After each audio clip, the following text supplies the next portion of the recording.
جمعیت کمی اینجاست که به خاطر اینکه مردم خودشون بارها و بارها اینجا رو دیدن، براشون تکراریه. معمولا هر یک سال یک دفعه شب سال نو چینی این تصاویر تغییر میکنه و اینجا جای سوزن انداختن نیست. من سال نو چینی اینجا بودم، نتونستم فیلم بگیرم، انقدر جمعیت زیاد بود. اینجا جای سوزن انداختن نبود، بالای کوه هم همینطور و اصلا داشتم خفه می شدم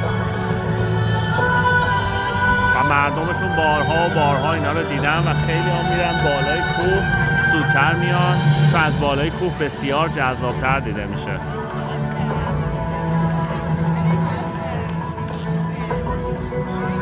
من به شریک چینیم گفتم اینا خیلی فوق‌العاده است. گفت خب هست دیگه فوق‌العاده نیست، برای اینکه براشون عادی شده، اینقدر دیدن مثل کسی میمونه که توی یه جایی زندگی میکنه که همیشه آسمونش آبیه. وقتی شما بگی چه آسمون قشنگی، میگه خب این آسمون همیشه آبی هست، قشنگ بوده دیگه، اون قدم که میگه قشنگ نیست.